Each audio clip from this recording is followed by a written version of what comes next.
தமிழ்நாட்டுல சட்டமன்ற தேர்தல் நெருங்கி வரக்கூடிய சூழ்நிலையில அடுத்தடுத்து கருத்து கணிப்புகள் வெளியாகிட்டே இருக்குது. இப்படிப்பட்ட ஒரு சூழ்நிலையில தற்போது வெளியா இருக்கும் கருத்து கணிப்பு பாத்தீங்கன்னா, எதிர்க்கட்சியான அதிமுக, பாஜக கூட்டணிக்கு பெரும் அதிர்ச்சியை தான் கொடுத்திருக்கு அப்படின்னு சொல்லலாம். நான் கடந்த சில வாரங்களுக்கு முன்பு ஓட் வைப் அப்படிங்கிற ஒரு நிறுவனம் நடத்தின கருத்து கணிப்புல பாத்தீங்கன்னா, ஆளும் அரசுக்கு எதிராக மக்களோட மனநிலை இருந்தாலும் அதற்கு ஆதரவாகவும் பாத்தீங்கன்னா பல்வேறு இருக்காங்க. கிட்டத்தட்ட பாத்தீங்கன்னா 41% அது ஆளும் திமுக அரசுக்கு எதிராக இருந்தாலும் 37% பேர் இந்த ஆட்சி தொடரும்னு நினைக்கிறாங்க அப்படிங்கிறது. இன்னொன்று பாத்தீங்கன்னா முதலமைச்சர் யாரா வரணும் அப்படின்னு பெரும்பாலானவங்க ஸ்டாலின் தான் வரணும் அப்படிங்கிற மாதிரி சொல்லியிருக்காங்க அப்படின்னு. அப்ப கிட்டத்தட்ட கள நிலவரம் பாத்தீங்கன்னா திமுக அரசுக்கு ஆதரவா தான் இருக்குது அப்படிங்கிற மாதிரி அந்த ஓட்டு வைப்பு நிறுவனம் கருத்து கணிப்பு வெளியிட்டிருந்தாங்க. அதன் தொடர்ந்து பாத்தீங்கன்னா சத்தியம் தொலைக்காட்சி நடத்திய பிரமாண்ட கணிப்புகளையும் பாத்தீங்கன்னா அவங்க திமுக அரசு தான் திமுக தான் மீண்டும் ஆட்சிக்கு வரும். ஒருவேளை அதிமுகவும் விஜயும் கூட்டணி சேர்ந்தால் மட்டும்தான் திமுக கூட்டணியை தோற்கடிக்க முடியும். இல்லைன்னா திமுக கூட்டணி மீண்டும் வெல்லும், அதிமுக படுதோல்வி அடையும். இந்த நேரத்தில் பாத்தீங்கன்னா தமிழக வெற்றி கழகம் விஜயோட கட்சி ஒரு கணிசமான வாக்குகளை பெறும் வழியே வெற்றி பெறாது, ஒரு தொகுதியில கூட வெற்றி பெறுவதற்கான வாய்ப்பு இல்லை அப்படிங்கிற மாதிரி சத்தியம் தொலைக்காட்சி நடத்தின கருத்து கணிப்பு முடிவுகள் வெளியானுச்சு. இதை தொடர்ந்து இப்ப பாத்தீங்கன்னா அக்னி நியூஸ் சேனல் ஒரு கருத்து கணிப்பை வெளியிட்டிருக்காங்க. அவங்க என்ன சொல்லியிருக்காங்கன்னா 164 தொகுதிகளை திமுக கூட்டணி வெற்றி கைப்பற்றும், வெறும் 70 தொகுதிகளை மட்டும்தான் பாத்தீங்கன்னா அதிமுக கூட்டணி வெற்றி பெறும் வெல்லும். ஆனா இதுக்கோ தமிழக வெற்றி கழகத்துக்கோ இல்ல சீமான் கட்சிக்கோ ஒரு இடங்கள் கூட கிடைக்காது அப்படிங்கிற மாதிரி ஒரு கருத்து கணிப்பை பாத்தீங்கன்னா அக்னி நியூஸ் சேனல் வெளியிட்டிருக்காங்க.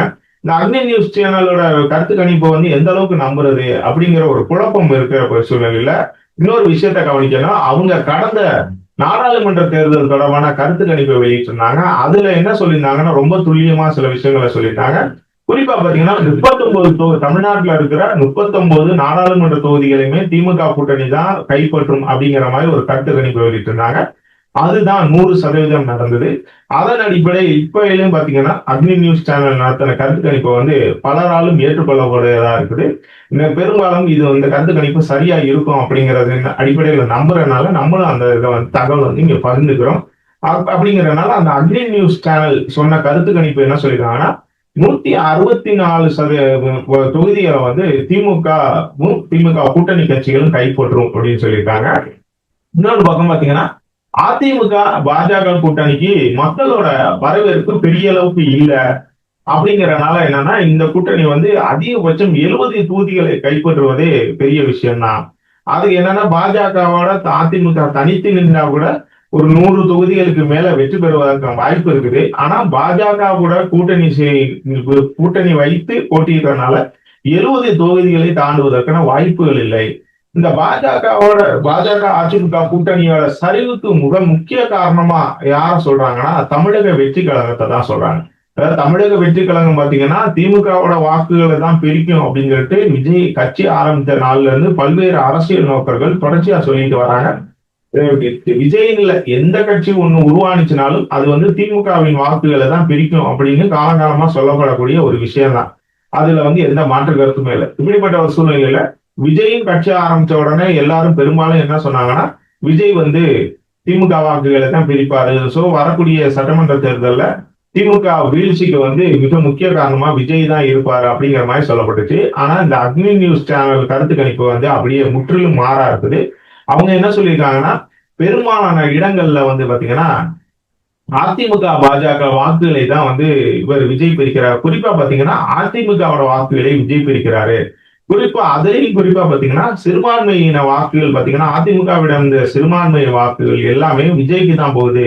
ஒரு குறிப்பிட்ட சதவீத வாக்குகள் ஏற்கனவே திமுக கூட்டணிக்கு போய்விட்டாலும் இனிமே திமுக கூட்டணியே வேணாம், திமுகவும் சரி திமுகவில் இருக்க எந்த கட்சிகளும் சரியில்லை அப்படின்னு நினைக்கக்கூடிய சிறுபான்மையின வாக்குகள் ஏதோ 1-2 ஒட்டிட்டு இருக்க வாக்குகள் கூட இது அதிமுக பாஜக கூட கூட்டணி வைத்தனால இனிமே அதிமுகவுக்கும் வாக்களிக்க கூடாது. அப்ப நம்ம 3வது அணியை ஆதரிக்கலாம் அப்படிங்கிற அடிப்படையில பெரும்பாலான அதிமுகவில் இருக்கக்கூடிய அதிருப்தி வாக்குகள், அதாவது திமுகவுக்கு போகக்கூடாது அப்படின்னு இருக்கக்கூடிய அதிருப்தி வாக்குகள் பாத்தீங்கன்னா விஜய்க்கு போகுது.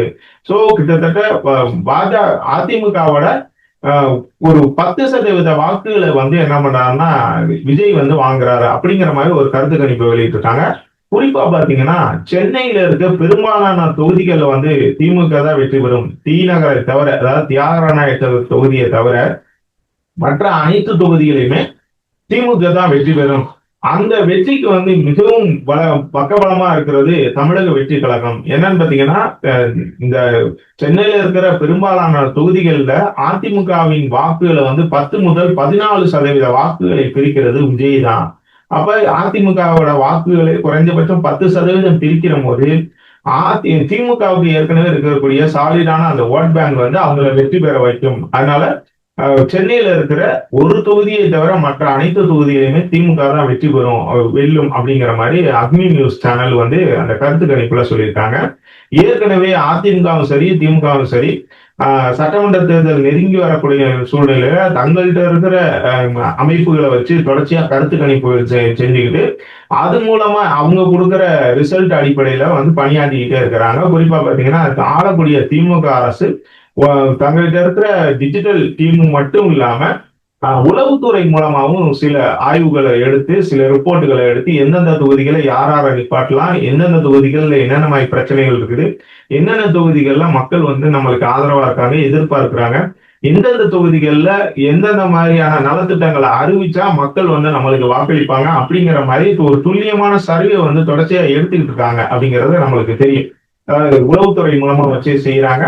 இந்த உளவுத்துறை மூலமா எடுக்கக்கூடிய ரிப்போர்ட்டை வச்சுக்கிட்டு தங்கள்கிட்ட இருக்கிற அந்த டிஜிட்டல் டீமை வச்சு தொடர்ச்சியா வந்து திமுக வந்து வெற்றி அந்த முகாம்கள்ல அந்தந்த பகுதிகளில் வேலைகளை வந்து துரிதப்படுத்திருக்காங்க. எலெக்ஷனுக்கு முன்னாடி பல்வேறு நலத்திட்டங்களையும் மக்களுக்கு கொண்டு போய் சேர்க்கணும் அப்படிங்கறதுல ரொம்ப துரிதமா செயல்பட்டு இருக்காங்க. இப்படிப்பட்ட ஒரு சூழ்நிலையில இந்த அக்னி நியூஸ் சேனல் சொன்ன கருத்து கணிப்பு வந்து உண்மையாகலாம் அப்படிங்கிற மாதிரி பேசப்படுது.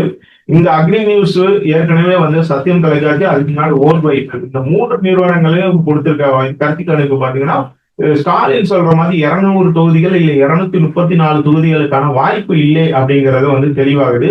அதனால இந்த கருத்து கணிப்பு அடிப்படையில வச்சு இன்னும் எந்தெந்த தொகுதிகள்லாம் வீக்கா இருக்குது அப்படிங்கறத தெரிஞ்சுக்கிட்டு திமுக தலைமை இன்னும் கூடுதலா உழைக்கும் அப்படின்னு சொல்லப்படுது.